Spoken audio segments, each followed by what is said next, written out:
Hello everyone. तो प्यारे बच्चों, आज के इस वीडियो में हम पढ़ेंगे कक्षा 10 अंग्रेजी की बुक फर्स्ट फ्लाइट की एक खूबसूरत सी पोएम। और ये बेहद स्मॉल छोटी सी पोएम है। इसका नाम है फॉग। फॉग का मतलब होता है मिस्ट।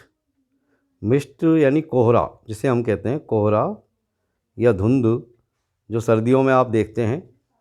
तो प्यारे बच्चों, यहाँ पर ये एक बहुत ही छोटी सी पोएम है और फॉग की यहाँ पर तुलना की गई है, कंपैरिजन किया गया है कैट से। तो आइए इसको शुरू करते हैं। The fog comes on little cat feet, it sits looking over harbour and city on silent haunches and then moves on. तो प्यारे बच्चों, सबसे पहले तो हम इसमें जो भी कुछ मीनिंग्स हैं डिफ़िकल्ट, उनको देख लेते हैं। जैसे फॉग, फॉग का आपने देख लिया, फॉग यानी कोहरा या मिस्ट होता है। और हार्बर, हार्बर का मतलब होता है बंदरगाह, यानी जहाँ शिप्स आते हैं, लोड होते हैं, अनलोड होते हैं, आकर के रुकते हैं समुद्र के किनारे, तो वो हार्बर कहलाता है। और हिंदी में इसको कहते हैं बंदरगाह। एक ये मीनिंग सही है आपकी हांचेज। हांचेज का मतलब एक पोजीशन है बैठने की, यानी जब हम घुटनों के बल बैठते हैं या आलकती पालकती मार के बैठते हैं, यानी घुटने दबा करके जब बैठते हैं, तो उस पोजीशन को हम कहते हैं हॉन्चेज, ऑन साइलेंट हॉन्चेज, यानी चुपचाप घुटनों के पंजों को मोड़ करके घुटनों के बल बैठना, और उसे हॉन्चेज कहा जाता है।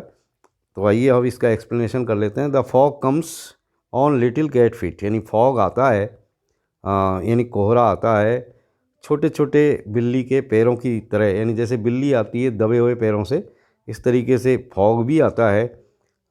It sits looking over harbour and city, और आकर के वो बैठ जाता है और देखता रहता है पूरे हार्बर को और पूरी शहर को, यानी पूरे बंदरगाह और शहर के ऊपर छा जाता है। यानी कोहरा जब आता है तो पूरे शहर को पूरी तरह से आच्छादित कर देता है, पूरे समुद्र के ऊपर, बंदरगाह के ऊपर छा जाता है। ऑन साइलेंट हॉन्चेज, और किसी तरह का कोई शोर शराबा नहीं करता, और अपने पैरों पर, यानी पैरों के बल मोड़ करके बैठ जाता है, हॉन्चेज पे बैठ जाता है। एंड देन मूव्स ऑन, और इसके बाद वो चुपचाप वहाँ से चला जाता है। तो ये तो फॉग की बात हो गई।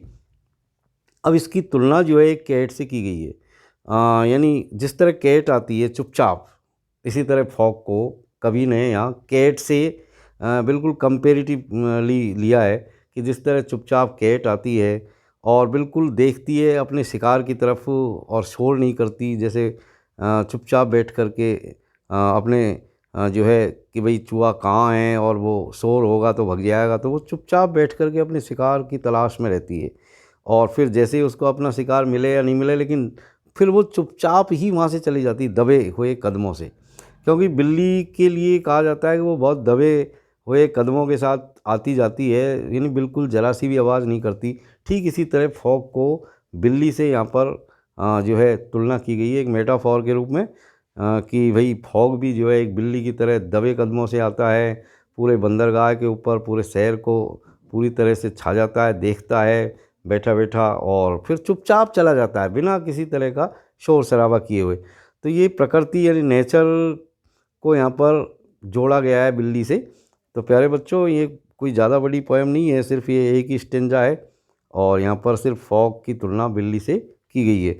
अब इसके हम कुछ क्वेश्चंस जो आपके आ सकते हैं परीक्षा में, उनके ऊपर थोड़ी सी चर्चा कर लेते हैं।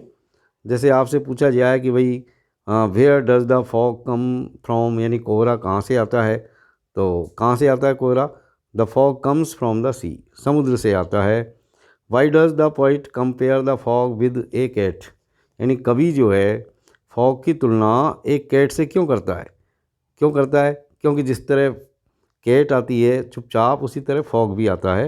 यानी the poet compares the fog with a cat because just as the cat move silently on its feet in the same way, उसी तरीके से the fog come silently into the harbor from the sea and looking over harbor and city।